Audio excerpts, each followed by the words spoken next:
کرنا تب سائز بڑا سونا پڑے ہوں حضرت سید السادات سید پیر زاد حسین شاہ صاحب رضوے کی خدمت عالیہ میں معتبان گزارش ہے کہ وہ تشریف لائیں اور 1 گھنٹے بھر کا خطاب کھڑے ہو کے فرمانا چاہیں تو کھڑے ہو کے کریں، بیٹھ کے فرمانا چاہیں تو بیٹھ کے کریں۔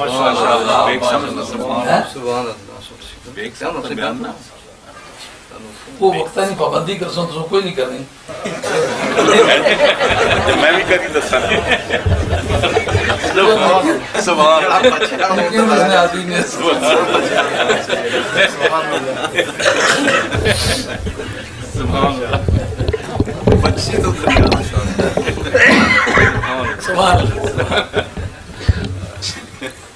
بچانا کر دیجیے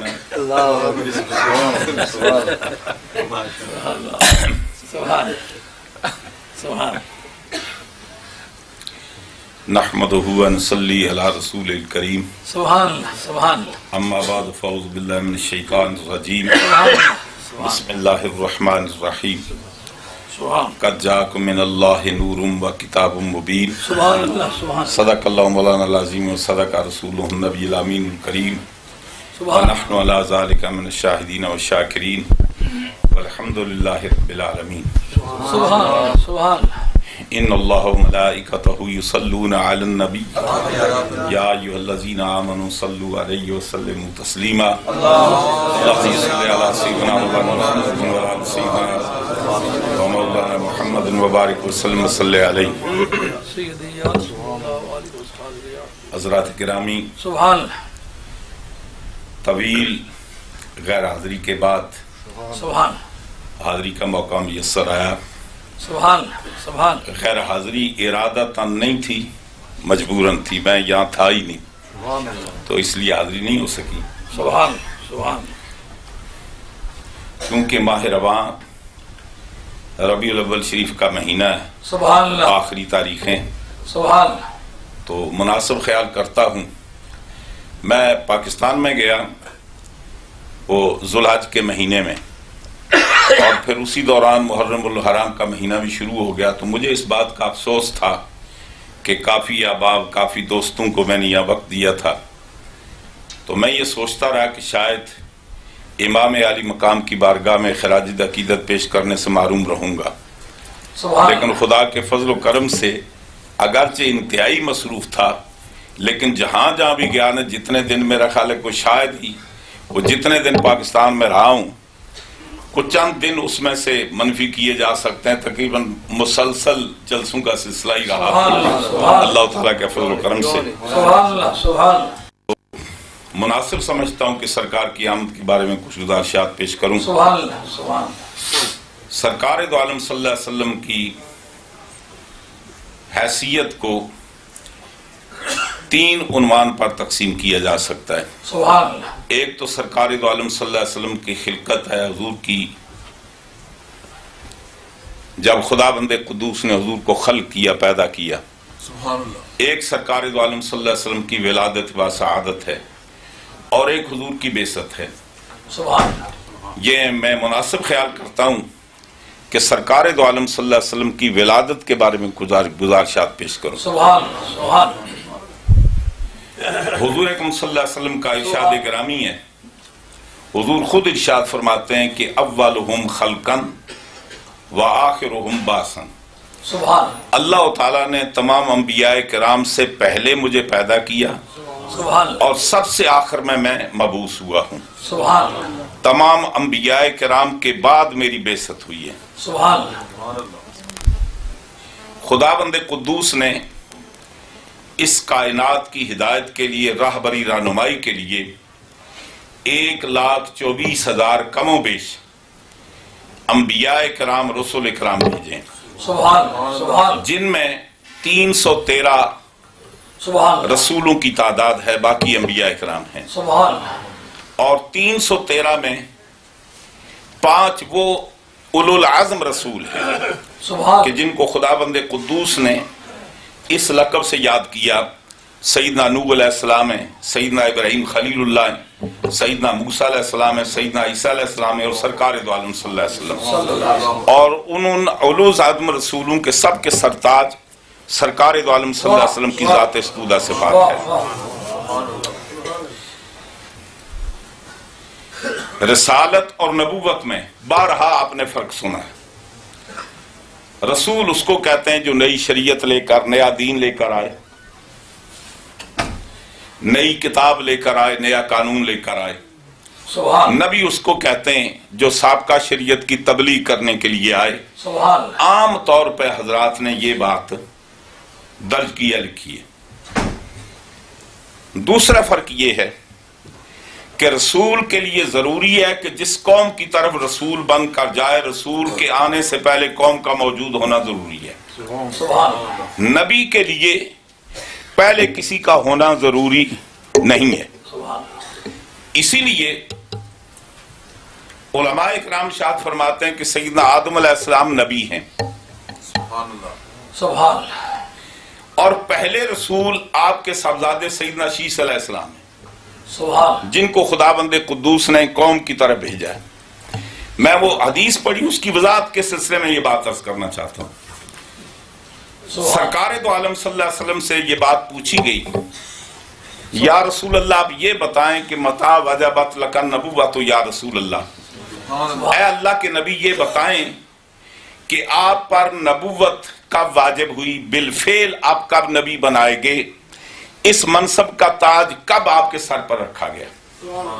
حضور ارشاد فرماتے ہیں کنت نبیا، میں اس وقت بھی اس منصب پر فائز تھا، وکان آدم بین الماء والتین، وکان آدم لمنجدل بین الماء والتین، مختلف الفاظ کے ساتھ یہ روایات آتی ہیں۔ بتانے کا مقصد یہ ہے کہ میں اس وقت بھی اس منصب پر فائز تھا جب آدم علیہ السلام ابھی مارز وجود میں نہیں آئے، ابھی آپ کا خمیر گوندا جا رہا تھا، ابھی آپ کا مجسمہ بن رہا تھا، ابھی آپ صورت میں آ رہے تھے، آپ کی تخلیق سے پہلے بھی میں نبی تھا۔ پھر سرکار دو عالم صلی اللہ علیہ وسلم حضور اپنی تخلیق سے پہلے نبی تھے، اور پیدا ہونے کے بعد خداوند قدوس نے 40 برس گزرنے کے بعد حضور کو حکم دیا کہ اپنی رسالت کا اعلان کرے۔ اس لیے کلام پاک میں جہاں کہیں بھی خدا نے بیان کیا لَقَدْ جَاءَكُمْ رَسُولٌ مِّنْ أَنفُسِكُمْ، کہیں فرمایا کہ وَمَا أَرْسَلْنَاكَ إِلَّا رَحْمَةً لِّلْعَالَمِينَ، جہاں بھی الفاظ یہ ارشاد فرمایا رسالت کے ساتھ تعبیر کیا۔ بتانا یہ ہے کہ نبی آپ روز اول بن چکے تھے، اس منصب پر فائز تھے، رسالت کا منصب آپ کو بعد میں دیا گیا۔ اس کا ظہور 40 برس گزرنے کے بعد خداوند قدوس نے حکم دیا کہ محبوب اپنے منصب کا اظہار کر دیں۔ پھر اس میں ایک اور بات بھی ہے کہ یہ علماء کرام سے بارہا آپ نے سنا ہے، سیرت کی کتابوں میں پڑھیں، جب سرکار دو عالم صلی اللہ علیہ وسلم کی ولادت باسعادت ہوتی ہے تو سرکار دو عالم صلی اللہ علیہ وسلم ارشاد فرماتے ہیں کہ میں بطن مادر میں تھا تو لوح محفوظ پر جو قلم چلتی تھی میں اس کی آواز سنتا تھا۔ حضور فرماتے میرے بچپنے کے زمانے میں جن گلی اور کوچوں میں میں گزرتا تھا، جو درخت مجھے سلام کہتے تھے، جو پتھر مجھے سلام کہتے تھے، میں آج بھی ان کو جانتا ہوں اور پہچانتا ہوں۔ اور پھر سرکار دو عالم صلی اللہ علیہ وسلم حضرت حلیمہ سعدیہ رضی اللہ تعالی عنہ کے ہاں جب آپ ان کی تربیت کرنے کے لیے، ان کی پرورش کرنے کے لیے سرکار تشریف لے گئے، اور حضرت حلیمہ سعدیہ کی بکریاں چرانے کے لیے اپنے بہن بھائیوں کے ساتھ آپ تشریف لے جاتے ہیں، تو کیفیت یہ ہے کہ جب آپ بکریوں کو چلاتے ہیں تو بکریاں چلتی نہیں ہیں۔ زبان حال سے بکریاں یہ کہنا چاہتی تھی کہ یا رسول اللہ آپ اللہ کے نبی ہیں، آپ آگے چلیں ہم پیچھے چلیں گے۔ تو وہ بکریاں جو سرکار کا ادب کرتی تھی، اور وہ بڑی مشہور و معروف روایت ہے جو اس آیت کے شان نزول میں بھی وَوَجَدَكَ ضَالًّا فَهَدَىٰ، اس کی ایک تفسیر یہ بھی ہے کہ سرکار دو عالم صلی اللہ علیہ وسلم 5-6 برس کی عمر میں گم ہو گئے، گھر والوں کو پتہ نہ چلا، تو اتفاق سے ابو جہل نے سرکار دو عالم صلی اللہ علیہ وسلم کو شہر کے باہر دیکھا، پہچان لیا، اپنی اونٹنی بٹھائی اور سرکار دو عالم صلی اللہ علیہ وسلم کو اپنے پیچھے سوار کیا، اونٹنی سے اٹھنے سے انکار کر دیا۔ پھر ابو جہل نے سرکار کو اٹھا کر اپنے آگے بٹھایا، پھر اونٹنی اٹھی، تو اس وقت اونٹنی کو کس نے یہ بتایا تھا آداب؟ یہ جو شجر و حجر سلام کرتے تھے وہ کیا محمد ابن عبداللہ کو سلام کرتے تھے یا نبی اللہ کو؟ تو سرکار نے اعلان تو 40 برس کے بعد فرمایا۔ یہ بکریوں کو کیسے پتا چلا اللہ کے نبی ہے؟ یہ شجر و حجر کو کیسے پتا چلا کہ اللہ کے نبی ہے؟ یہ حلیمہ سعدیہ کی بکریوں کو کیسے پتا چلا کہ یہ اللہ کے نبی ہے؟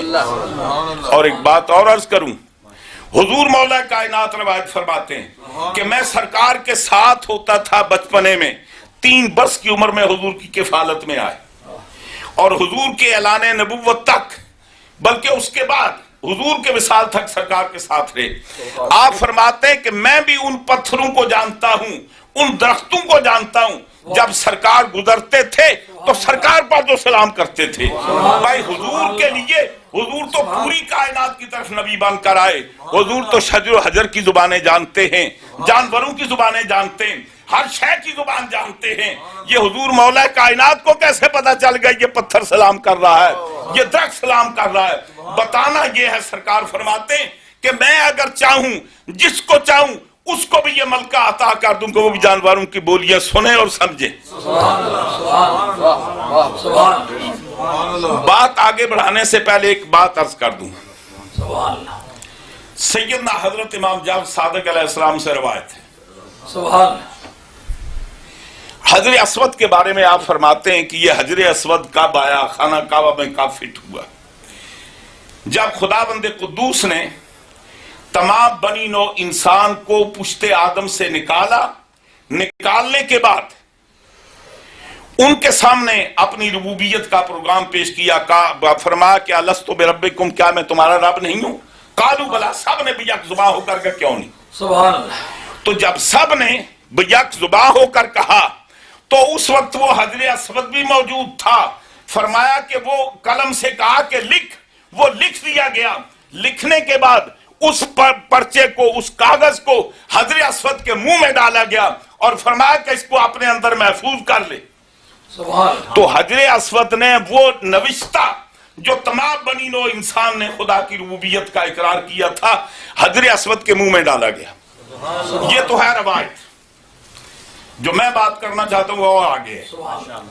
سیدنا فاروق اعظم رضی اللہ تعالیٰ عنہ خانہ کعبہ کا طواف کرنا چاہتے ہیں، آغاز کیا، حجر اسود کے سامنے کھڑے ہوئے، فرماتے ہیں کہ حجر میں جانتا ہوں تو پتھر ہے، تو نہ نفع دے سکتا ہے نہ نقصان دے سکتا ہے، میں نے اگر سرکار کو تجھے بوسہ دیتے نہ دیکھا ہوتا تو میں تجھے کبھی بوسہ نہ دیتا، کبھی میں تجھے نہ چومتا۔ حضور مولا کائنات ساتھ موجود تھے۔ آپ فرمان لگے یا امیر المومنین، یہ نفع بھی دیتا ہے اور نقصان بھی دیتا ہے۔ تو فرمایا کہ کیا یہ آپ کہاں سے یہ آپ نے بات کیا کہ یہ نفع نقصان دیتا ہے؟ آپ فرماتے ہیں بالکتاب قرآن سے۔ فرمایا کہ اے نا، قرآن تو میں نے بھی پڑھا ہے، یہ کہاں سے نکالا ہے؟ آپ نے فرمایا کہ امیر المومنین جب یہ آیت نازل ہوئی الستو بربکم، اللہ تعالیٰ نے پوچھا کہ میں تمہارا رب نہیں ہوں، سب نے کہا قالوا بلا، تو اس وقت پتھر بھی ساتھ تھا، اس کی آنکھیں بھی تھی، اس کی زبان بھی تھی، اور وہ جو لکھا گیا خدا بند قدوس نے فرمایا کہ اس کو حجر اسود، اس کو نگل لے، اس کے منہ میں ڈالا گیا، اور پھر فرمایا کہ اے حجر اسود تجھے گواہی دینی ہے، تشہد لمن فاکا، جو تجھے وفا کرے، تیرا آ کر بوسہ لے، اس کے لیے قیامت کے دن گواہی بھی دینی ہے۔ تجھے نفع بھی دے سکتا ہے، نقصان بھی دے سکتا ہے۔ سیدنا فاروق اعظم کے کلمات آب زر کے ساتھ لکھنے کے، آپ فرماتے انی اعوذ باللہ ان اعیش فی قوم، فرماتے ہیں کہ میں اللہ کی پناہ مانگتا ہوں میں اس قوم کے اندر زندہ رہوں کہ لست فیہم یا ابا الحسن، اے ابو الحسن اس قوم میں خدا مجھے زندہ نہ رکھے کہ جس قوم کے اندر آپ موجود نہ ہوں۔ تو یہ سرکار دو عالم صلی اللہ علیہ وسلم کا کرم ہے، بتانا یہ چاہتا تھا۔ سرکار دو عالم صلی اللہ علیہ وسلم خود بھی جانتے تھے وہ اللہ کے نبی ہیں، یہ تو سرکار کی ولادت سے پہلے ہی باتیں یہ بڑی مشہور و معروف ہیں۔ سرکار کا تشریف لے جانا، بادلوں کا سایہ کرنا، وہ بحیرہ راہب اور نستورہ راہب اور جتنے ساری تفصیلات کے ساتھ واقعات ہیں یہ اس بات کی غمازی کرتی ہیں کہ بادل نبی سمجھ کر سایہ کرتے تھے اور وہ جانتے تھے یہ اللہ کے نبی ہیں، لیکن سرکار دو عالم صلی اللہ علیہ وسلم نے بنی نوع انسان کے لیے جو اعلان کیا وہ 40 برس کے بعد ہر نبی پیدا نبی ہوتا ہے۔ سبحان اللہ، سبحان اللہ۔ اس کے جواب میں حضرت امام قسطلانی ارشاد الساری کے اندر فرماتے ہیں، آپ فرماتے ہیں کہ سرکار دو عالم صلی اللہ علیہ وسلم یہ جو ارشاد حضور کا بدا وجبت لک نبوت ہو، تو اس سے جو لوگ یہ مراد لیتے ہیں کہ حضور خدا کے علم میں نبی تھے، تو بتانا یہ ہے کہ کیا اور نبی خدا کے علم میں نبی نہیں تھے؟ وہ تو سارے نبی تھے۔ بتانا یہ ہے کہ سرکار بالفعل منصب نبوت کے اوپر فائز تھے، اور نبی ہونے کے لیے مخاطبین کا ان لوگوں کا ہونا ضروری نہیں ہے کہ جن کی طرف یہ منصب دے کر بھیجا جائے، رسالت کے لیے ہونا ضروری ہے۔ پورے کلام پاک کا مطالعہ کریں، جہاں کی خدا بند قدوس نے رسول کرام کا ذکر کیا، اللہ تعالیٰ فرماتا ہے کہ ہم نے فلاں رسول کو فلاں قوم کی طرف، فلاں کو فلاں کی طرف بنا کر بھیجا۔ تو میرے آقا فرماتے ہیں میں اس وقت بھی نبی تھا جب آدم علیہ السلام کے پانی اور کیچڑ کی منزلیں طے کر رہے تھے۔ پھر خدا بند قدوس نے سرکار کے اس نور پاک کو آدم علیہ السلام کی پیشانی کے اندر رکھا، پاک پشتوں میں، پاکیزہ رحموں میں وہ نور منتقل ہوتا ہوا حضرت سیدہ آمنہ کے ہاں آیا۔ جیسے کہ حضرت قبلہ حضرت صاحب ارشاد فرما رہے تھے کہ حضرت سیدہ آمنہ سلام اللہ علیہ ارشاد فرماتی ہیں کہ وہ جو ان ایام میں عورتیں بوجھ محسوس کرتی ہیں، مجھے تو کبھی محسوس نہیں ہوا، میں تو یہ تک احساس نہ ہوا کہ میں بچے کی ماں بننے والی ہوں۔ سبحان اللہ۔ اور پھر سرکار دو عالم صلی اللہ علیہ وسلم کی ولادت کے وقت وہ بات تو آپ سن چکے نا۔ سبحان اللہ۔ بہت سارے محدثین کرام نے اس بات پر گفتگو کی ہے کہ سرکار کی ولادت دن کو ہوئی ہے یا رات کو ہوئی ہے۔ بعض روایات میں آتا ہے صبح صادق کے وقت حضور کی ولادت ہوئی، رات جا رہی تھی، دن آ رہا تھا۔ بعض نے کہا رات کو ولادت ہوئی ہے۔ بعض محدثین کرام ارشاد فرماتے ہیں کہ سرکار کی ولادت دوپہر کو ہوئی ہے، دن کے وقت ہوئی ہے، اور فرماتے ہیں کہ اس کی تائید سرکار کا یہ اپنا قول ہے۔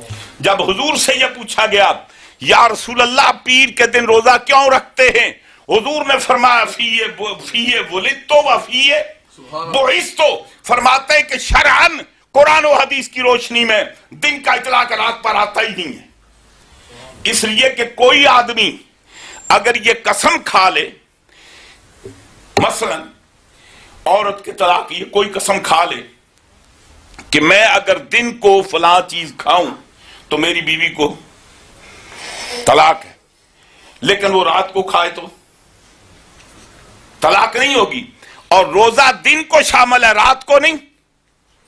صبح صادق سے لے کر غروب آفتاب تک علامہ صاحب سیرت حلبیہ نے تفصیل کے ساتھ لکھا، وہ یہ فرماتے ہیں اصل قصہ یہ ہے حضور کا یہ فرمانا کہ یہ وہ دن ہے جس دن میری بعثت ہوئی ہے اور میری ولادت ہوئی ہے۔ فرماتے ہیں کہ سرکار کی ولادت دن کو ہوئی۔ اور دوسری بات ہے حضرت شفا کا یہ فرمانا کہ چاند ستارے بالکل قریب آگے، میں یہ سمجھے لگی مجھ پر گریں گے اور دن کو ستارے دیکھیں گے، رات کو ساری دنیا ستارے دیکھتی ہے، دن کو ستاروں کا دیکھنا مانا یہ ہے جو سورج کی شعاؤں کے اندر بند ہوتے ہیں، جب وہ قریب آ جائیں اس کی شعاؤں سے نکلے تو دن کو دیکھا جا سکتا ہے۔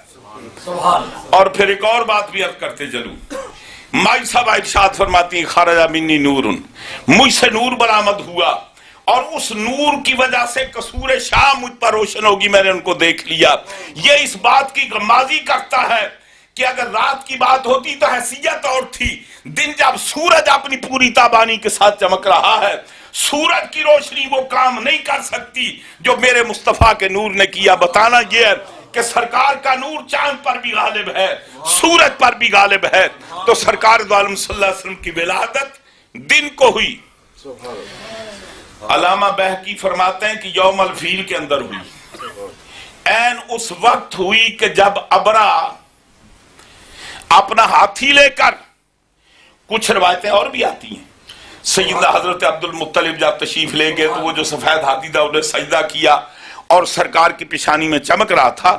محدثین کرام فرماتے ہیں کہ اس کا معنی یہ ہے کہ سرکار کی چمک وہ جو مسکن رہ چکا تھا سرکار کے نور کا اس وقت بھی اس کے اثرات تھے، ورنہ یہ مطلب نہیں ہے کہ اس وقت حضور کی ولادت نہیں ہوئی یا واقعتاً سرکار کا نور مبارک آپ کی پیشانی کے اندر موجود تھا. سبحان یوم الفیل کے اندر آپ کی ولادت ہوتی ہے اور اس کی حکمت بھی ہے.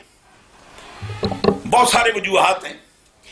خدا بند قدوس نے اس سے پہلے وہ قومیں جو کمزور ہوئیں، دشمن کا دفاع نہیں کر سکتی تھی، خدا بند قدوس نے ان کی حفاظت کی، اپنی فوج کو بھیجا. یہ انبیاء کرام پاک میں انبیاء کرام کے ذکر موجود ہیں جہاں انبیاء کرام کو قوم نے ستایا اور وہ اس پوزیشن میں نہیں تھے، اتنی تعداد ان کے ساتھ نہیں تھی جو کفر کا مقابلہ کر سکتے.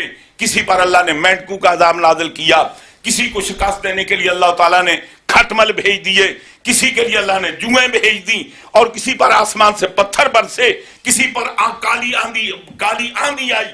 سیدنا موسیٰ علیہ السلام تشریف لے جاتے ہیں، آپ کی جمعیت بنی اسرائیل کے اندر یہ قوت نہیں تھی فرعون کا مقابلہ کر سکتے. خدا نے سب کو دریا کے اندر غرق کیا.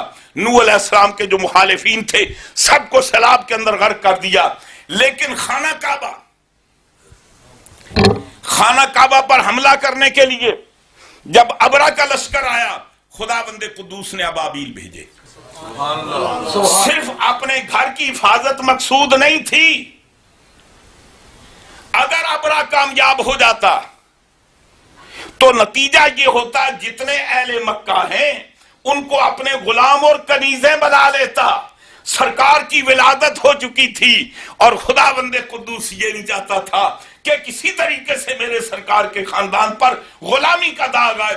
خدا بند قدوس نے سرکار کی عظمت کے لیے ابابیل بھیج کر سب کو تباہ و برباد کر دیا. اور علامہ بیکی فرماتے ہیں کہ سرکار کی ولادت دوپہر کے وقت یوم الفیل کے اندر ہوئی ہے. اور صاحب سیرت حلبیہ بھی ان کے بھی رائے وہ کہتے ہیں کہ سرکار کی اس حدیث سے اس کا استنباط ہوتا ہے کہ سرکار کی ولادت رات کو نہیں بلکہ اگرچہ روایات کافی موجود ہیں، حضور کی رات کی بھی ہیں، سحری کے وقت بھی ہیں، مختلف اوقات، جیسے کہ تواریخ کے اندر اختلاف ہے. بعض مورخین حضرات محدثین کہتے ہیں کہ حضور کی ولادت 9 ربیع الاول کو ہوئی ہے، بعض کہتے ہیں 12 کو ہوئی ہے. لیکن چونکہ اہل حرم کا تعامل 12 ربیع الاول کا ہے، اس لیے تواتر عملی یہ بتاتا ہے کہ وہ روایت زیادہ مستند ہے جو 12 ربیع الاول کی ہے اور اسی پر قوم کا عمل ہے اور آج تک ہے. تو سرکار دو عالم صلی اللہ علیہ وسلم کی ولادت بسعادت ہوئی. حضور عرض یہ کرنا چاہتا تھا کہ سرکار کا وہ جو پتھروں نے ادب کیا، درختوں نے آپ پر سلام پڑھا، وہ اس وجہ سے کہ اللہ تعالیٰ نے پوری کائنات کو بتا دیا یہ میرا نبی ہے. وہ جانتے تھے، نبی سمجھ کر ان کا ادب کرتے رہے، احترام کرتے رہے. اگرچہ انسانوں کے لیے بھی سرکار نے اپنے منصب کا اظہار نہیں فرمایا تھا. حضرت سیدہ آمنہ، سیدنا حضرت عبد المطلب رضی اللہ تعالیٰ عنہ فرماتے ہیں کہ میں خانہ کعبہ کا طواف کر رہا تھا. طواف کرتے ہوئے میں نے کیا دیکھتا ہوں کہ کعبہ ایک طرف جھک گیا اور جتنے خانہ کعبہ کے اندر بت تھے سب منہ کے بل گر گئے. اور اس بات کو بڑے اچھے انداز میں شیر بیشہ اہل سنت مولانا حشمت علی خان صاحب فرماتے ہیں، جس وقت ہوئی بزمیں جہاں میں تیری آمد، جس وقت ہوئی بزمیں جہاں میں تیری آمد، سجدے کو تیرے جھک گیا اللہ کا گھر بھی، سجدے کو تیرے جھک گیا اللہ کا گھر بھی. اور جس وقت گواہی کی ہوئی ان کو ضرورت، بت بول اٹھے اور پڑھنے لگے کلمہ شجر بھی، بت بول اٹھے اور پڑھنے لگے کلمہ شجر بھی. مائی صاحبہ فرماتی ہیں جب سرکار کی ولادت ہوئی ایک بادل آیا سفید اور میں کیا دیکھتی ہوں، میرا بیٹا مجھ سے غائب ہو گیا. آپ فرماتے ہیں وہ غائب ہو گیا. تھوڑی دیر کے بعد جب سرکار دو عالم صلی اللہ علیہ وسلم کو لایا گیا، ایک اعلیٰ قسم کے لباس کے اندر سرکار ملبوس تھے، سرکار کو لایا گیا اور فرماتے ہیں یہ لے کر کہاں گے؟ دراصل خداوند قدوس نے جبریل کو فرمایا، اے جبریل، اس پوری کائنات کو میں نے اپنے محبوب کے لیے پیدا کیا، ان کو تملیک ملیک الملک سے، مالک عالم کا پھر تجھ کو کیا؟ فرمایا کہ جن کی خاطر ہم نے اس پوری کائنات کو پیدا کیا، اے جبریل ایسے کرو، میرے محبوب کو لے جاؤ، ساتوں آسمان زمین پوری کائنات کی ان کی سیر کرا دو. اور جب سرکار کو وہ جلوس کے ساتھ پوری کائنات کی سیر کرا رہے تھے، کہنے والا کوئی کہہ رہا تھا بخن بخن قابضہ محمد صلی اللہ علیہ وسلم علی خزائن السماوات والارض. فرماتے تعجب ہو گیا کہ آج ہی محمد صلی اللہ علیہ وآلہ وسلم پیدا ہوئے اور آج ہی زمین و آسمان کے خزانوں پر قبضہ کر لیا. اور علامہ حسن ادوی حمزاوی رحمت اللہ علیہ اپنی رائے نقل کرتے ہیں، وہ کو روایتی نقل کرتے، وہ کہتے ہیں کہ میں یہ خیال کرتا ہوں. کیا خیال کرتے ہیں؟ فرماتے ہیں کہ دراصل خداوند قدوس کے خزانوں کی چابی کا نام ہی محمد ہے. سرکار خود اللہ تعالیٰ کے پورے کائنات کے خزانوں کی چابی سرکار خود ہیں. اور وہ قرآن سے اس کی تائید کرتے ہوئے وہ کہتے ہیں کہ دراصل کلام پاک کے اندر یا تو عالم دو یا عالم شہادت ہے اور عالم غیب ہے. اللہ تعالیٰ فرماتا ہے وَعِندَهُ مَفَاتِحُ الْغَیْبِ، اللہ ہی کے پاس ہیں غیب کی چابیاں، لہو مقالید السماوات والارض، اور اللہ ہی کے لیے زمین و آسمان کی کلیدیں مقالید جمع کلید کیے. تو فرماتے ہیں مفاتیح غیب شہادت پر اقدم ہے، عدم وجود پر اقدم ہے.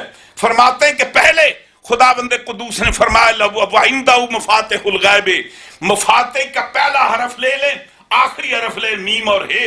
مقالید کا پہلا اور آخری حرف لے لیں، پہلا حرف میم اور آخری دال، تو پورا جب اس کو ملائیں تو محمد بنتا ہے. بتاتے ہیں کہ دراصل خداوند قدوس کے خزانوں کی چابی کا نام ہی محمد ہے. میرے مصطفیٰ پیدا ہوئے، پوری کائنات کی سیر کرائے گی، ملکوت السماوات دکھائے گے اور بتایا گیا کہ یہ آپ کا پریسکرائبڈ ایریا ہے. اور حسن میاں کہتے ہیں کہ اللہ اللہ اللہ اللہ شاہ کونین جلالت تیری، اللہ اللہ شاہ کونین جلالت تیری، فرش کیا عرش پہ جاری ہے حکومت تیری، فرش کیا عرش پہ جاری ہے حکومت تیری. اور ٹوپیاں تھام کر گر عرش بری کو دیکھیں، ٹوپیاں تھام کر گر عرش بری کو دیکھیں، اونچے اونچوں کو نظر آئے نہ رفعت تیری، اونچے اونچوں کو نظر آئے نہ رفعت تیری. اور آگے فرماتے ہیں تیرے انداز، یہ سب کچھ آپ کو کیوں دیا؟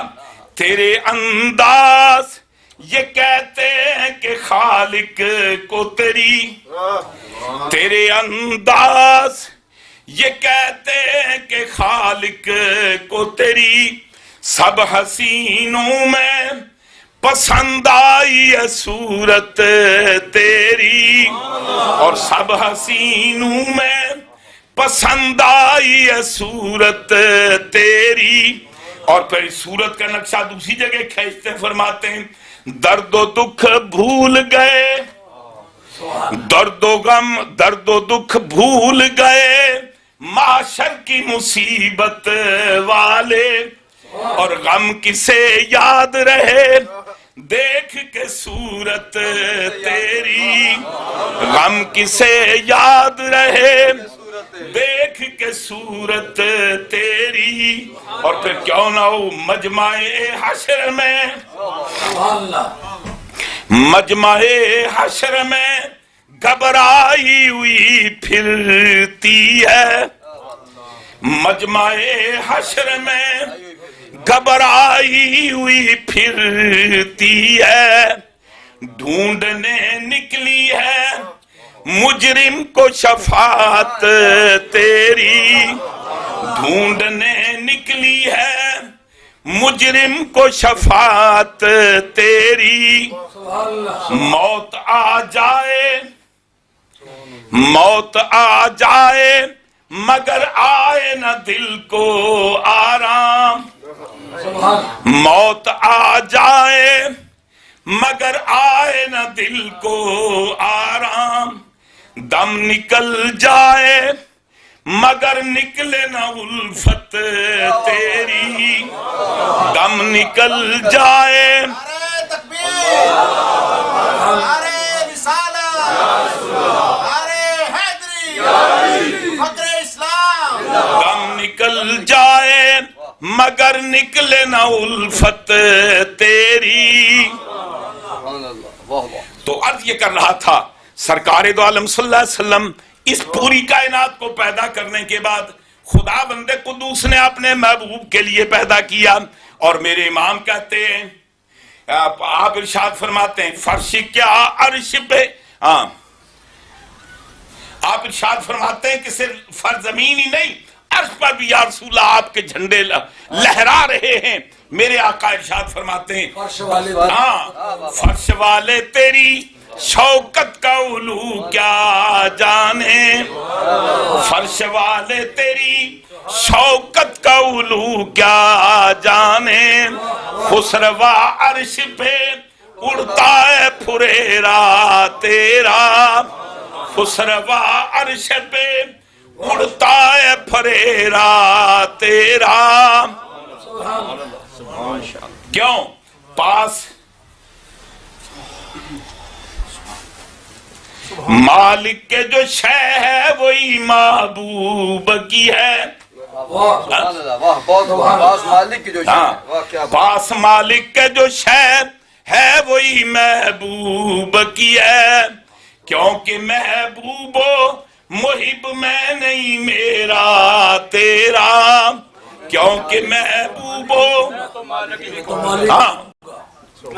وہ کسی اور کا شعر ہے، وہ ادھر لگ گیا، میں تو مالک ہی کہوں گا کہ او مالک کے حبیب، میں تو مالک ہی کہوں گا کہ او مالک کے حبیب، یعنی محبوب و محب میں نہیں میرا تیرا۔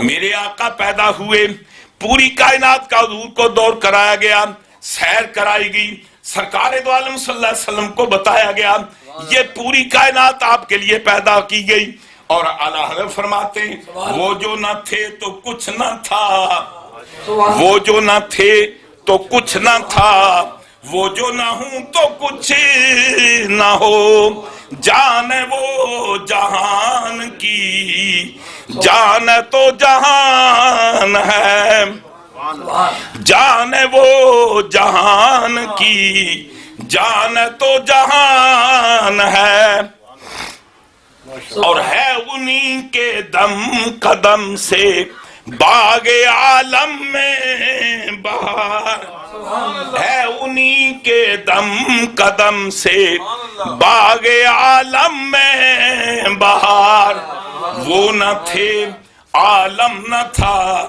گر وہ نہ ہوں عالم نہیں، وہ نہ تھے عالم نہ تھا، گر وہ نہ ہوں عالم نہیں۔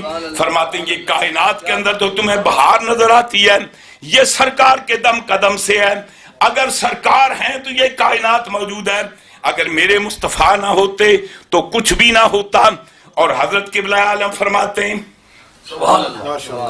آپ فرماتے ہیں صورت ہے یہ صورت ہے بے صورت تھی، وہ پہلا حصہ میں نے چھوڑ دیا نا خلقت کا، اچھا جی، یہ صورت ہے بے صورت تھیں، بے صورت ظاہر صورت تھیں، بے رنگ دسے اس مورت تھیں، وچ وحدت پھٹیاں جد گھڑیاں، بے رنگ دسے اس مورت تھیں، وچ وحدت پھٹیاں جد گھڑیاں۔ جب خدا بندے قدوس نے پہلی بار اس کی وحدت کے بعد جب اپنے محبوب کو پیدا کیا، نور اول کو پیدا کیا، عقل اول کو پیدا کیا، جب سرکار پیدا ہوئے، جب کثرت کا وجود مارد وجود میں آیا، فرماتے ہیں وچ وحدت پھٹیاں جد گھڑیاں۔ اور یہ ایک علیحدہ سبجیکٹ ہے، یہ زمان و مکان کا، یہ زمان و مکان کا وجود کیا ہے؟ پہلے مکان اس کو اولیت حاصل ہے یا زمانے کو اولیت حاصل ہے؟ اس زمانے کی ابتدا کب ہوئی؟ یہ ایک علیحدہ سبجیکٹ ہے۔ میں یس کر رہا تھا کہ میرے سرکار دو عالم صلی اللہ علیہ وسلم تشریف لائے، اور پھر حدیث میں آتا ہے حضور کی ولادت کے بعد جتنی سمندر کی مچھلیاں مشرق سے سفر کر کے مغرب کو جا رہی ہیں مبارکباد دینے کے لیے، مشرق کی مچھلیاں ادھر آ رہی ہیں، جانور ایک دوسرے کو اڑ کر جاتے ہیں مبارکباد دیتے ہیں، بکریاں دوسری بکریوں کو مبارکیں دے رہی ہیں، جانور ایک دوسرے کو قربانیاں مبارکباد دے رہے ہیں۔ اس سے پہلے جتنے انبیاء کرام تشریف لائے، جتنے رسول کرام تشریف لائے، وہ بنی نوع انسان کے نبی بن کر آئے۔ آج وہ پیدا ہوا تو ہمارا بھی فریاد رس ہے، ہمارا بھی کار ساز ہے، ہمارا بھی چارہ ساز ہے۔ ایک حدیث عرض کرتا ہوں، حضرت علامہ جلال الدین سیوطی رحمۃ اللہ نے خصائص کبریٰ کے اندر درج کی ہے، سرکار دو عالم صلی اللہ علیہ وسلم مسجد نبوی کے اندر تشریف فرمائے، صحابہ کرام بھی موجود ہیں۔ آپ کیا دیکھتے ہیں کہ ایک اونٹ مسجد میں آ گیا، ایک اونٹ مسجد میں آ گیا، سیدھا آدھے آتے سرکار دو عالم صلی اللہ علیہ وسلم کے قریب پہنچ کر اپنا منہ آگے کیا، اپنی زبان میں کچھ کہا۔ میرے آقا صحابہ کرام عرض کرتے ہیں یا رسول اللہ یہ اونٹ کیا کہہ رہا ہے؟ حضور فرماتے ہیں یہ اپنے مالک کی شکایت کر رہا ہے، یہ کہہ رہا ہے آج اس کے مالک نے اپنے بیٹے کے ساتھ مشورہ کر رہا تھا، یہ اونٹ بوڑھا ہو گیا ہے، چارہ کافی کھا لیتا ہے لیکن کام اتنا نہیں کر سکتا، کیوں نہ اس کو ذبح کر دیا جائے، کچھ ہم بھی گوشت کھائیں گے، کچھ محلے والے کھائیں گے۔ یا رسول اللہ میرے مالک نے اپنے بیٹے سے مل کر میرے ذبح کرنے کا پروگرام بنایا۔ یا رسول اللہ میں نے مشرق کو دیکھا، میں نے مغرب کو دیکھا، میں نے شمال و جنوب کو دیکھا، یا رسول اللہ مجھے کہیں پناہ نہ ملی، نہ جہاں میں مجھ کو اما ملی، نہ جہاں میں مجھ کو اما ملی، جو اما ملی تو کہاں ملی، میرے جرم ہائے سیاہ کو تیرے عفو بندہ نواز میں، میرے جرم خانہ خراب کو تیرے عفو بندہ نواز میں۔ یا رسول اللہ میں آپ کے پاس آیا، اے اللہ کے نبی مجھے چھری سے بچا لیں۔ اتنے میں سرکار کیا دیکھتے ہیں کہ وہ باپ بیٹا بھی آ رہے ہیں، باپ کے ہاتھ میں چھری پکڑی ہوئی ہے۔ عرض کرتے ہیں یا رسول اللہ ہم تو سارا مدینہ اس کو تلاش کر رہے ہیں، یہ آپ کے پاس آ گیا ہے۔ میرے آقا فرماتے ہیں اس نے بتا دیا ہے کہ تم نے اس کے ذبح کرنے کا مشورہ کیا ہے۔ عرض کرتے ہیں یا رسول اللہ بات تو درست ہے۔ میرے آقا فرماتے میں تمہارا بھی نقصان کرنا نہیں چاہتا، میں تمہارے نقصان میں راضی نہیں ہوں، یہ بتاؤ کہ اونٹ کی مالیت کیا، قیمت کتنی ہے، یہ کتنے پیسے کا ہے؟ جتنی انہوں نے قیمت بتائی میرے آقا نے اپنے پاس سے ادا کر دی۔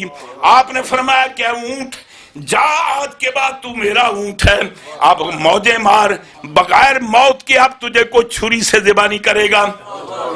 اونٹ نے پھر اپنا منہ سرکار کے قریب کیا تو سرکار دو عالم صلی اللہ علیہ وسلم رو پڑے، حضور کی آنکھیں اشکبار ہو گئیں، حضور نے آمین کہا۔ صحابہ کرام عرض کرتے ہیں یا رسول اللہ یہ کیا کہہ رہا ہے؟ میرے آقا فرماتے ہیں یہ اونٹ کہتا ہے یا رسول اللہ جیسے چھری سے آپ نے مجھے بچایا، میں دعا کرتا ہوں اللہ تعالیٰ قیامت کے دن آپ کی امت کو عذاب جہنم کے عذاب سے بچائے۔ اور حضور فرماتے ہیں لَقَدْ أَمَّنَ اللَّهُ عَائِزَنَا جو ہماری پناہ میں آتا ہے پھر خدا بھی اس کو امن دیتا ہے. لیسا بخائب لاحظنا، جو ہماری پناہ میں آتا پھر ناکام نہیں لوٹتا. آج اونٹ بھی خوش ہیں کہ ان کو پناہ دینے والا بھی آ گیا. آج جانور بھی خوش ہیں، شجر و حجر بھی خوش ہیں کہ آج ان کا کارساز، ان کا پناہ دینے والا آج وہ آ گیا. تو فرماتے ہیں کہ پوری کائنات میں خوشیوں کا ایک دور ہے. اور پھر خداوند قدوس نے سرکار کی آمد پر بے پناہ خوشیاں تقسیم کی. حدیث کریمہ میں آتا ہے کہ جس سال میرے مصطفیٰ پیدا ہوئے اس سال پورے جزیرۃ العرب میں کوئی لڑکی پیدا نہ ہوئی. ہم لڈو تقسیم کرتے ہیں، خدا نے بیٹے تقسیم کیے. اور ایک تو سرکار کی اس لیے کہ سرکار تشریف لے گئے، سب گھروں میں خوشی ہو، کسی گھر میں صفے ماتم نہ ہو. اور دوسری بات یہ کہ میں نے اس اپنے محبوب کو رحمت عالم بنا کر بھیجا ہے. آج کسی کے گھر میں بیٹی پیدا ہوئی، اس کو زندہ درگور کر دیا گیا تو اس پر زحمت ہوگی، اس پر عذاب ہوگا. فرمایا کہ میرے محبوب کے دامن رحمت میں داغ نہ آئے. ہم آج اپنے محبوب کی خوشی میں نہ کسی کو لڑکی دیں گے، نہ کوئی اس کو زندہ درگور کرے گا. آج ہم لڑکے تقسیم کرتے ہیں. اور تاریخوں کے اندر موجود ہے کہ جس سال سرکار پیدا ہوئے پورا سال سنۃ الربیع والابتہاج، پورے کا پورا سال بہار کا سال تھا. جس سال مصطفیٰ پیدا ہوئے خدا کا کیا کام ہے، بہار ہی بہار تھی. میرے مصطفیٰ جب آئے اور خدا نے فرش زمردی، ہم قالین بچھاتے ہیں، خدا نے فرش زمردی بچھایا. ہم کمکمے لگاتے ہیں، خدا نے ستارے بھیج دیے. فرمایا کہ اسی لیے، اسی دن کے لیے تو میں نے تمہیں زینت دی تھی. واللہ تعالیٰ فرماتا ہے کہ ہم نے یہ ستاروں کو آسمان دنیا کو مزین کرنے کے لیے پیدا کیا.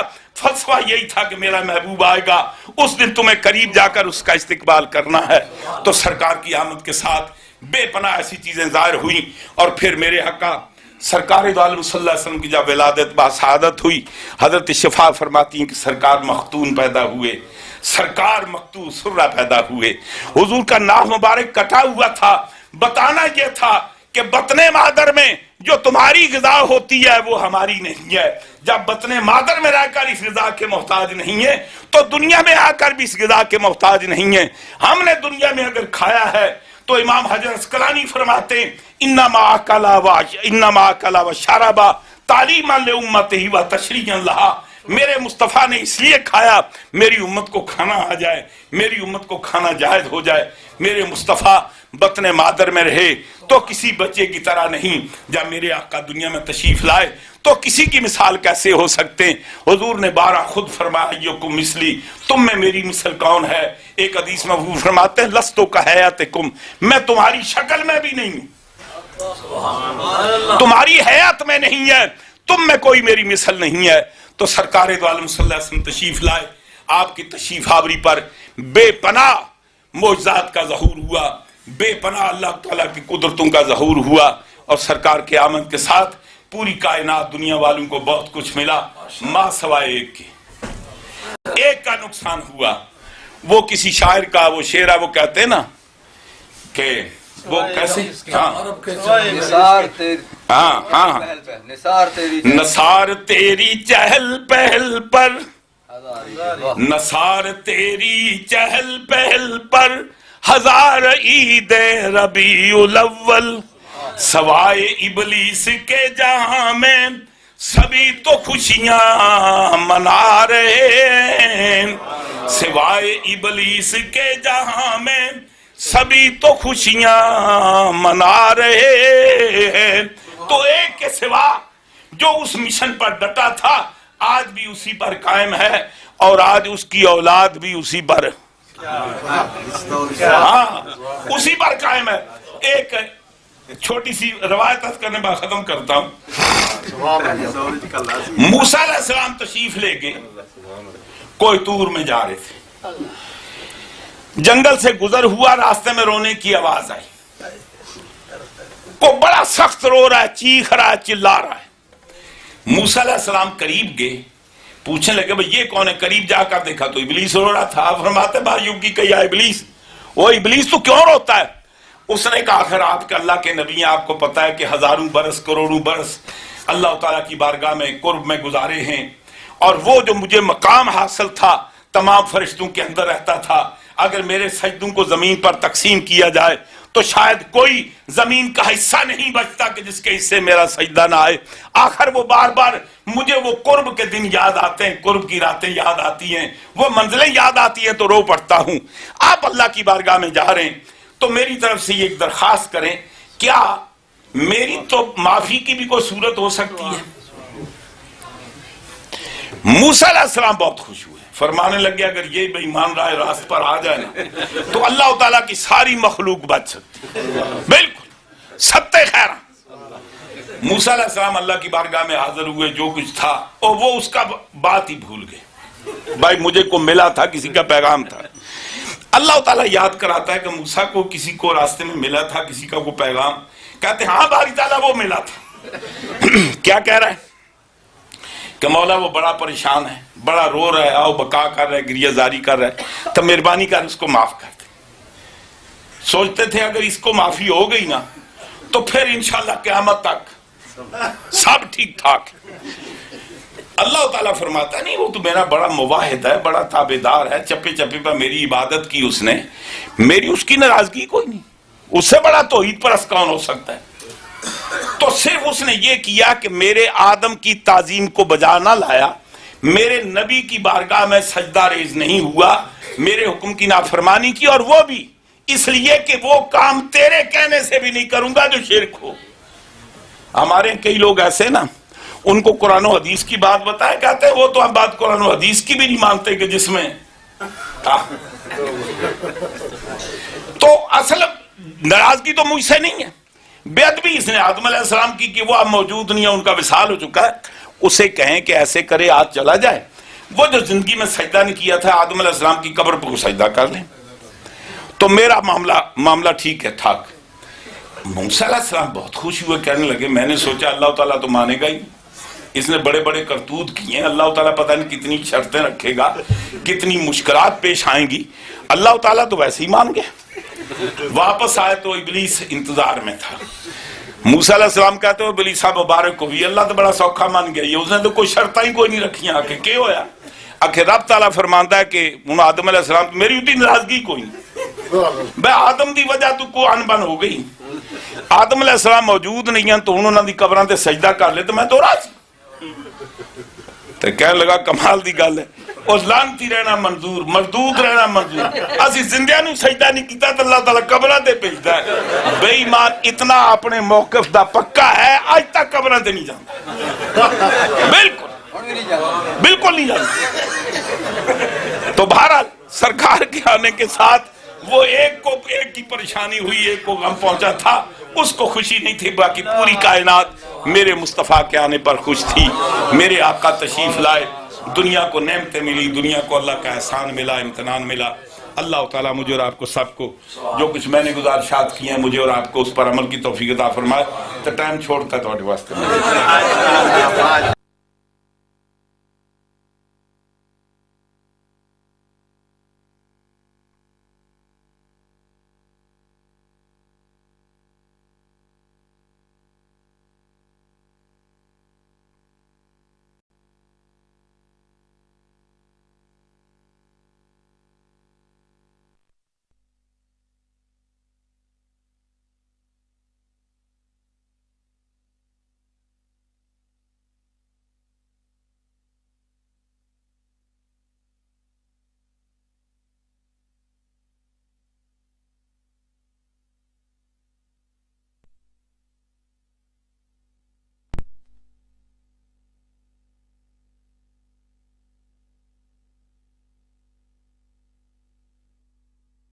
اس پر عمل کی توفیق عطا فرمائے. تو ٹائم چھوڑتا ہے تھوڑے واسطے.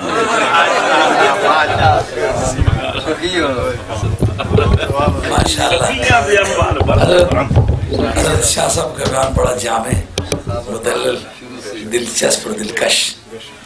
اب میں اس پر کوئی ایک جملہ بھی نہیں بولنا چاہتا کیونکہ وقت اختتام پذیر ہو رہا ہے.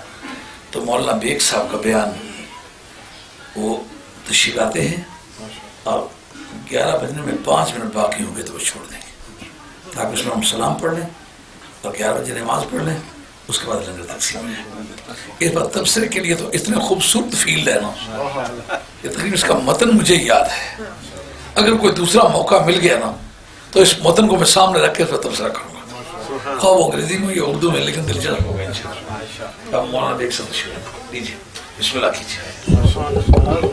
ہاں یہ ایک ساتھی ہے یہاں والد مسٹوک سے 5 پاؤنڈ دارالعلوم کے لیے پیش کیے، اور مولوی محمد علی صاحب نے 10 پاؤنڈ دارالعلوم کے لیے پیش کیے، اور آج کے لنگر کا خرچہ یہ محمود اختر نے پیش کیا ہے۔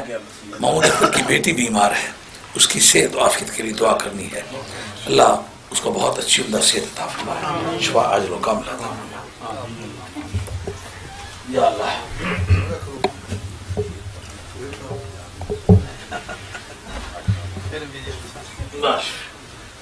جی پانی پی لو۔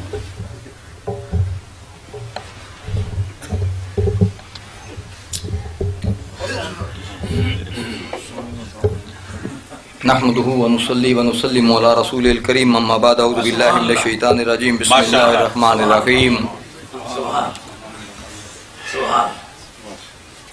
يا اهل الكتاب قد جاءكم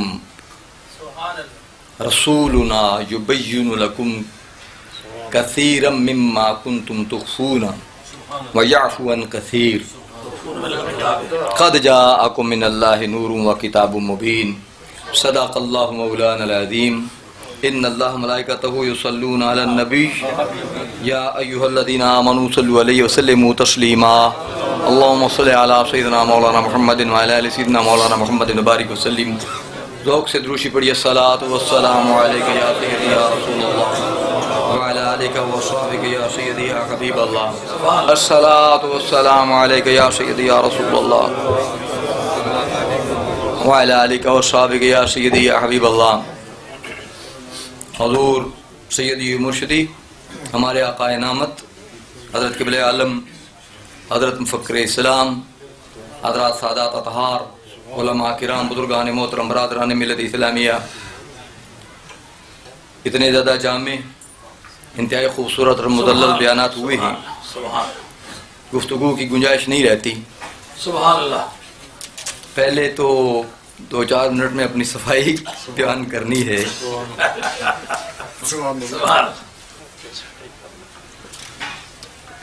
میں حضور قبلہ عالم کی بارگاہ میں 1960 میں حاضر ہوا اور 1962 میں شرف بیعت حاصل کیا، غلامی میں داخل ہوا، اور 2 سال مسلسل پڑھا بھی، دیکھا والا بھی، عمر تھی، ہر جگہ عرس پر جاتے تھے، جلسے سنتے تھے، دوڑ بھاگ کا وقت تھا۔ ہمارے زمانے میں اسٹوڈنٹس کے ایسوسیشنز آج کی طرح نہیں تھیں، ایم ایس ایف اور این ایس ایف کے نام سے اسٹوڈنٹس ایسوسیشن ہوتی تھیں۔ ایم ایس ایف کہتے تھے مسلم اسٹوڈنٹس ایسوسیشن تھی، اور این ایس ایف جو تھی نیشنل اسٹوڈنٹ ایسوسیشن تھی۔ جو مسلم والے تھے مسلم لیگ کے تھے، جو این ایس ایف تھی وہ نیشنل اسٹوڈنٹ فیڈریشن سے کہتے تھے، وہ نیشنلسٹ لوگوں کی تھی جن میں کمیونسٹ اور سوشلسٹ وغیرہ تھے۔ تو دونوں کے قریب ادھر کبھی ادھر سوئنگ کرتے رہتے تھے ہم لوگ۔ تو اس زمانے میں مودودی صاحب کا بھی بڑا دور تھا، تبلیغی جماعت بھی بڑی تھی، اور سنی اور وہابی یہ بھی بڑا میدان گرم تھا۔ تو یہ دور تھا جب حضور قبلہ عالم کی زیارت ہوئی، اور حضور قبلہ عالم کی اس وقت عمر شریف زیادہ سے زیادہ 27-28 سال تھی۔ اس وقت ایسے مجمع نہیں تھے، اس وقت ایسے بڑے عرس نہیں ہوتے تھے، اور بہت بڑے دربار تو آج بھی نہیں ہیں ہمارے ہاں، جبکہ ہمارے دائیں بائیں بہت بڑے بڑے مزارات تھے، اور واقعتاً جو بڑے قابل بزرگوں کے مزارات تھے، مثلاً گوڑا شریف دیکھ لیجئے، اپنی مثال آپ موڑا شریف دیکھ لیجئے، اتنی بڑی گدی ہے، عیدگاہ شریف دیکھ لیجئے، اور پھر ہمارے کلیام شریف تو ایک بہت بڑا فیضان تھا۔ تو چاروں طرف راولپنڈی میں آپ جانتے ہیں بڑے بڑے بزرگوں کی درگاہیں ہیں، بارگاہیں ہیں، مگر اپنا ایک مزاج بن چکا تھا کہ مجھے ایسے شخص کا اپنی پیری کے لیے، اپنی بزرگی کے لیے، پیشوائی کے لیے منتخب کرنا ہے جس میں ذاتی طور پر کچھ ایسی صلاحیتیں قابلیتیں ہوں جو مجھے نور ہدایت دے سکیں، رہنمائی عنایت کر سکیں. تو ذاتی طور پر میں کسی بزرگ کو برا نہیں کہتا، یہ تو ہمارے اہل سنت و جماعت کا شیوا نہیں ہے. وہ کیا باتیں تھیں؟ یہی باتیں تھیں کہ جو قابلیت، صلاحیت، حافظہ میں نے قریب تر ہو کے حضرت قبلہ عالم اعظم فخر اسلام میں دیکھا، وہ میں نے کہیں اور دیکھا نہیں تھا. میں نے بہت علماء کرام کی بھی زیارت کی، جیسے میں نے بتایا کہ سنی وہابی تحریک بڑے زور پر تھی، بڑے بڑے اکابر علماء اس وقت تھے، آج تو نظر ہی کوئی نہیں آتا. ہم جہاں جماعت اہل سنت کی میٹنگ ہوئی ہمارے یہاں، ہم نے دیکھا پاکستان کو سے کس کو بلائیں، یقین جانیے پورے پاکستان پر نظر ڈالی، کوئی نظر ہی نہیں آیا کس کو بلائیں. ایسی کون سی شخصیت کو بلائیں کہ جس شخصیت کا انگلینڈ میں آنا سب لوگوں کے لیے بڑا اچنبا ہو، سب لوگ دیکھنے کے لیے دوڑ پڑیں. ہمیں کوئی نظر نہیں آئی اتنی بڑی علمی شخصیت. تو ہمارے یہاں علماء کہتے ہیں جتنی بڑی شخصیت آپ پاکستان میں ڈھونڈیں وہ تو یہاں والتم اسٹو میں، پاکستان سے کس کو بلائیں گے آپ. سبحان اللہ. لیکن اس زمانے میں بڑے بڑے قداور شخصیت تھیں. علامہ سید احمد سعید کاظمی جنہیں راضی زمان اور غزالی دوراں کہا جاتا تھا. شیخ القرآن علامہ عبد الغفار رحمۃ اللہ تعالی جیسی شخصیت تھی. اس وقت حضرت شیخ الحدیث کا زمانہ تھا، محدث اعظم پاکستان کا دور تھا، مولانا محمد عمر شریفی تھے، بڑے بڑے قابل، کس کس کا نام لوں.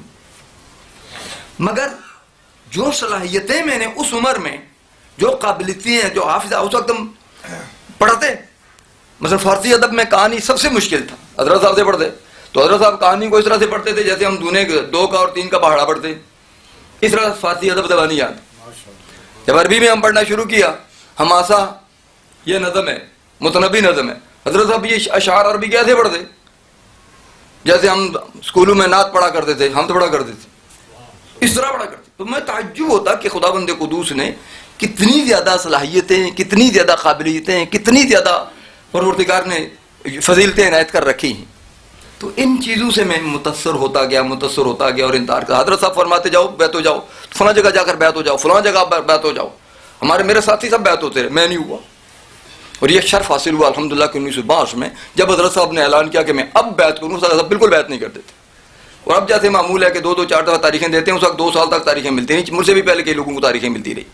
اعلان ہوا کہ اس دفعہ بیعت کروں گا، تو ہم لوگ پہلی دفعہ الحمدللہ عرس میں جو 5 بندے بیعت ہوئے تھے، سب سے پہلے 5 بیعت ہوئے. اور ان 5 میں اللہ تعالیٰ نے یہ مجھے شرف عطا کیا کہ میں ان میں 5 میں بھی شامل تھا.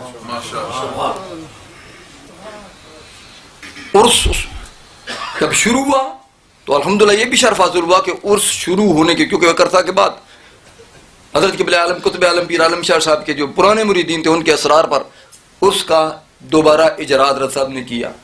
بڑی مشکلات تھیں، آنے جانے کی مشکلات.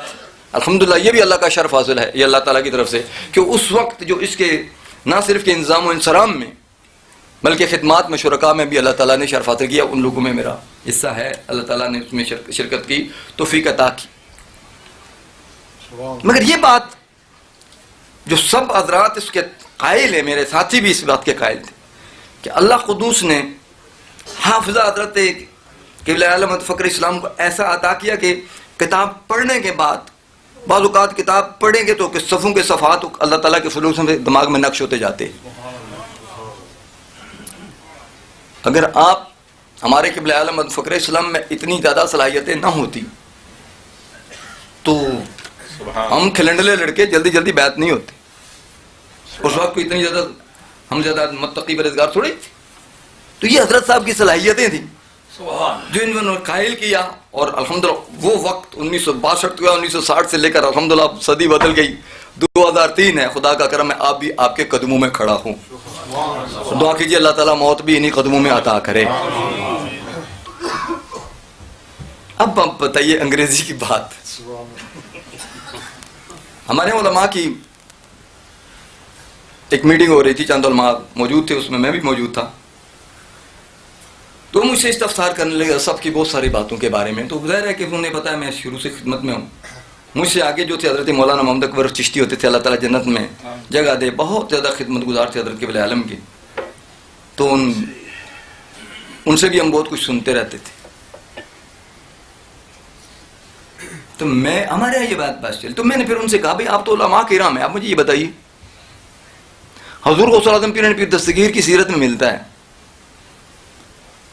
کہ حضرت غوث العظم پیر پیر دستگیر تقریر فرمایا کرتے، تو جب آیت پڑھتے تو اس آیت کی پہلی تفسیر ایسی بیان کرتے کہ جتنے لوگ موجود ہیں وہ تو کیا تمام زمین پر آپ کی اس تفسیر کو سمجھنے والا کوئی نہ ہوتا. پھر دوسری تفسیر فرماتے، پھر تیسری فرماتے، پھر چوتھی فرماتے. تو جو دوسری ہوتی ہے وہ صرف جو وہاں پر مجمع میں 70,000 کے مجمع میں سینکڑوں اولیاء کرام کتب اور ابدال بیٹھے ہوتے صرف ان کے لیے ہوتی، وہ سمجھ کر سکتے، وہ سمجھ سکتے تھے. پھر علماء سمجھتے، پھر بڑی بات میں طلباء سمجھتے، پھر چل کے عوام کے سمجھنے میں آتی، اسی آیت کی تفسیریں کرتے رہتے. اس بات پر بحث ہو رہی تھی کہ اس زمانے میں حضرت قبلہ عالم فخر اسلام کا بالکل ایسا ہی حضرت غوث العظم پیر دستگیر کی اولاد ہونے کے سبب سے وہی فیضان ہے کہ آپ کے بعض اوقات آپ کی تقریر ہوتی ہے علماء کی سمجھ سے بالادر ہوتی ہے. تو ظاہر ہے کہ اس مجمع میں کوئی ایسے لوگ ہوں گے جن کو آپ مخاطب کر رہے ہیں. پھر صرف علماء کرام ہوتے ہیں سمجھنے کے لیے، لیکن علماء میں بھی چند عالم اسے سمجھ پاتے ہیں. پھر آپ اس کو اور آسان بناتے ہیں، پھر اس کو اور آسان بناتے ہیں، تاکہ اتنی آسان بنا دیتے ہیں کہ پھر عام لوگ جو بیٹھے ہوتے ہیں وہ بھی اس کو سمجھ لیتے ہیں. یہ حضرت غوث العظم پیر دستگیر کا فیضان ہے. تو میں نے کہا بھئی میں مرید ہوں، ہر مرید کا کے لیے لازم ہے کہ اپنے شیخ کو تمام اولیاء کرام اپنے وقت میں ان سے وہ افضل ہی سمجھے میرا پیر ہی قطب عالم ہے. اور ہے الحمدللہ، اس میں کوئی شک کی بات نہیں. میرے پاس چند پیر و فقیروں کے اس بارے میں مشاہدات بھی ہیں جو انہوں نے مجھے بتائے. لیکن اس سے بڑی کرامت کیا ہو سکتی ہے کسی ولی کی ولایت کی نشانی کے لیے؟ ہم لوگ اسکولوں میں گئے، پھر کالجوں میں گئے. میں نے بی اے ایوننگ کالج میں کیا، ایم اے کے لیے میں ایوننگ کالج میں جاتا رہا. حضرت قبلہ عالم نے، حضرت فخر اسلام نے پرائمری اسکول کی 2-3 جماعتیں پڑھی ہیں جو اسکول کی تعلیم سے گئے تھے. اس کے بعد پھر کبھی وہاں کس مدرسے میں، کبھی کس مدرسے میں، پھر فارسی ادب شروع کیا، پھر عربی شروع کیا. میٹرک اسکول کا دروازہ نہیں دیکھا، کسی کالج میں نہیں گئے، کسی یونیورسٹی میں نہیں گئے. اس کے باوجود انگریزی زبان پر اتنا زیادہ آپ کا تصرف کہ جو انگریزی لٹریچر کے استاد ہیں وہ بھی آسمان کی طرف دیکھتے جائیں اور سمجھ میں نہ آئے کہ حضرت صاحب کیا فرما رہے ہیں. تو کیا کسی ولی کی کرامت نہیں ہے؟ اب اسے کیا نام دیں؟ اب اسے کیا نام دیں؟ جس شخص نے انگریزی کی کتاب پڑھنے کے لیے چھٹی اسکول میں داخلہ نہ لیا ہو، وہ شخص ایسی انگریزی میں گفتگو کرے کہ جو انگریزی پی ایچ ڈی لیول کے ڈاکٹریٹ پڑھے ہوئے لوگوں کے دماغ سے اونچی ہو، تو آپ اس کو کیا نام دیں گے سوائے اس کے کہ یہ ایک ولایت کی نشانی ہے، ایک کرامت ہے؟ اس کے علاوہ کیا کہہ سکتے ہیں اس کو؟ یہ الحمدللہ خدا کا کرم ہے جو جس وجہ سے ہم مرید ہیں. اب یہ بات میں نے کہی تھی 3 سال پہلے، اور 3 سال پہلے آپ نے جب انگریزی میں درس دینے شروع کیا، قرآن مجید کے درس دینے شروع کیے، وہ اتنی مشکل تھی. سچی بات میں بتاؤں، میں انگریزی کا لٹریچر پڑھتا رہتا ہوں، پڑھا ہے اور کالج میں پڑھا ہے، اساتذہ سے پڑھا ہے، پروفیسروں سے پڑھا ہے. جہاں کہیں مشکل لگتی تھی وہ پڑھاتے تھے. پوئٹری پڑھی، ہمارے زمانے میں گریجویشن میں پوئٹری لگی ہوتی تھی، 60 پوئمیں ہوتی تھی. وہ پوئمیں ساری پوئٹری پڑھی ہے.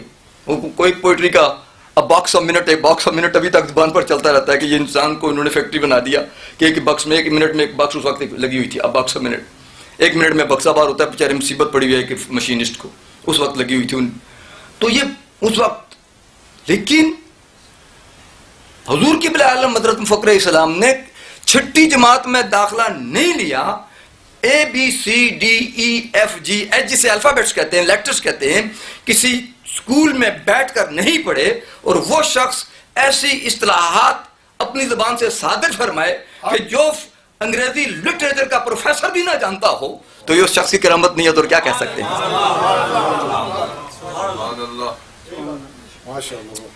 حضرت قبلہ عالم حضرت فخر اسلام کی یہی کرامت ہے جس وجہ سے میرے جیسے لوگ جنہوں نے واقعی پڑھا، اور اب بھی پڑھتا ہوں انگریزی میں، ایسا نہیں کہ نہیں پڑھتا، میں اخبار جنگ پڑھتا ہوں، ساتھ میں انگریزی والا صفحہ بھی ضرور پڑھتا رہتا ہوں.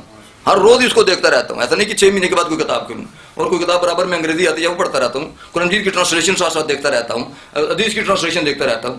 لیکن ہر صاحب کے سامنے جب بیٹھتا ہوں تو یہ پتہ لگتا ہے کہ جیسے میں نے کبھی انگریزی دیکھی ہی نہیں. 3 سال پہلے جب آپ نے ارشادات فرمانے شروع کیے تو میرے سر کے اوپر سے گزر رہے تھے.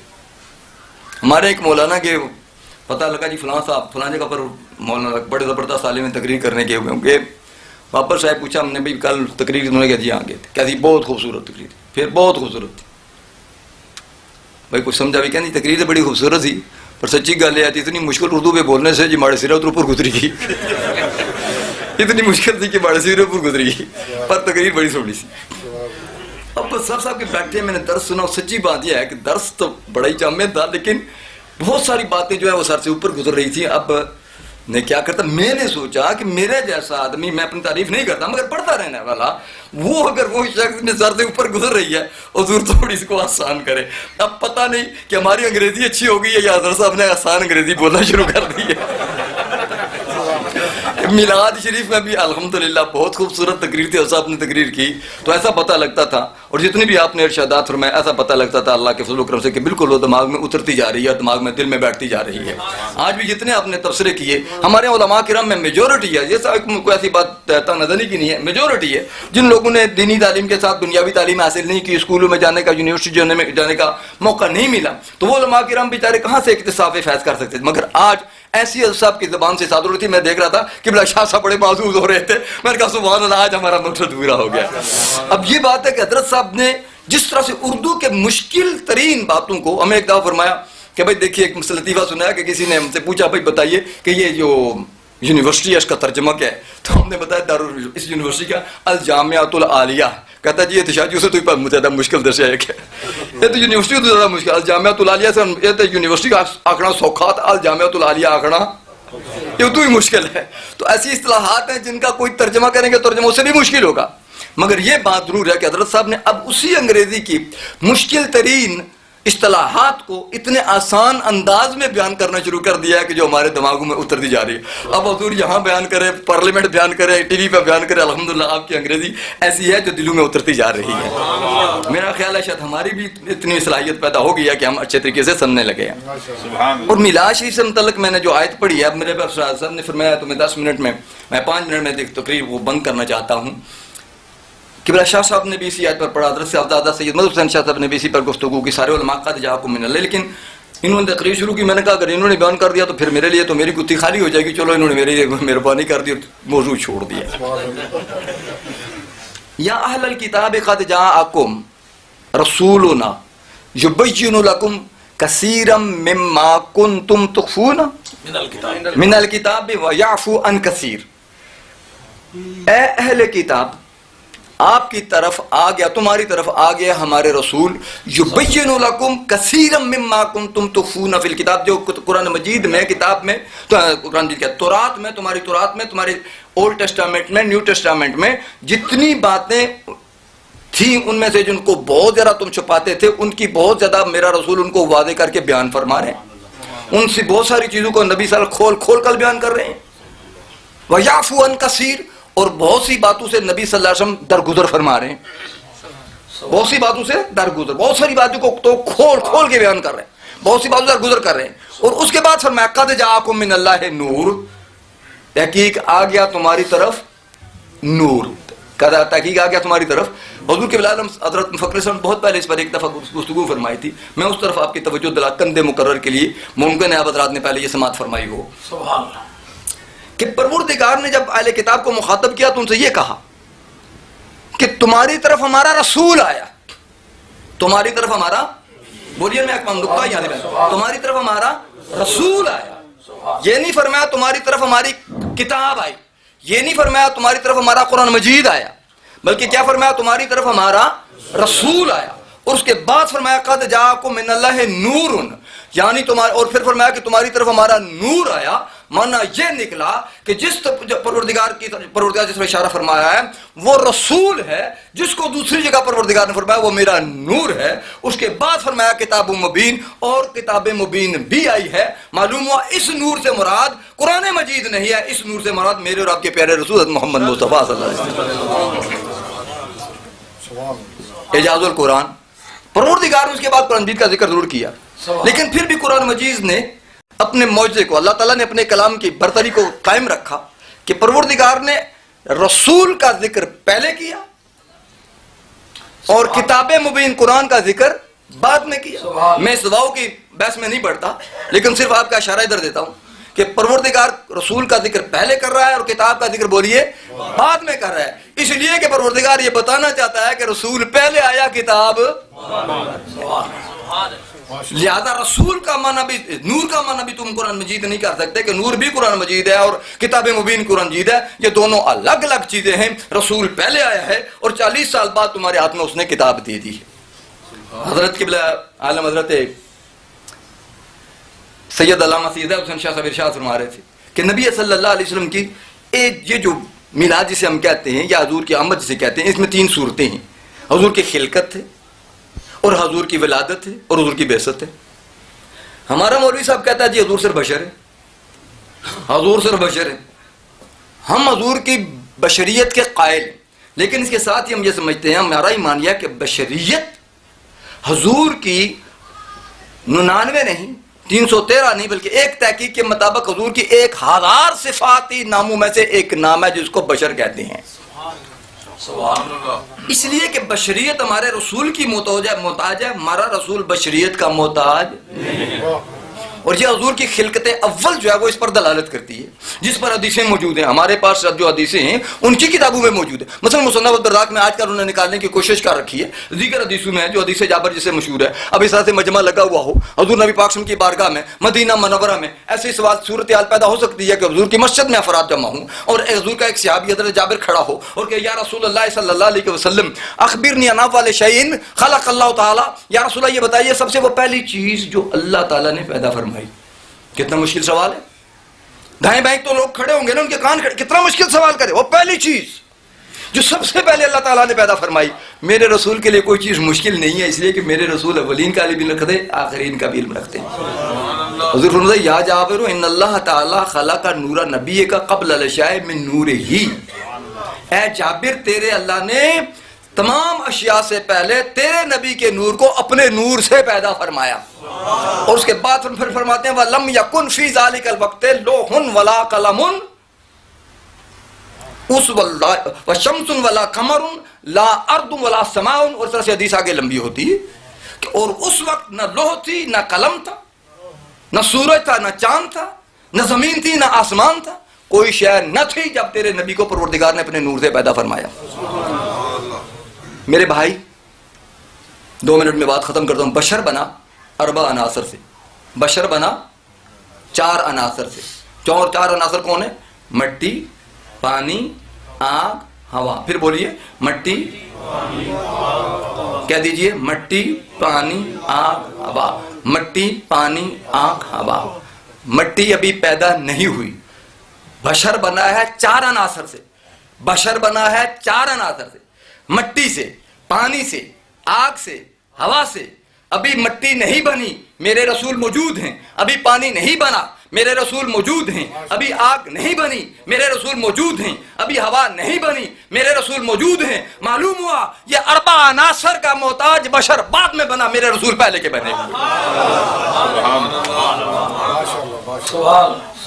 جس کو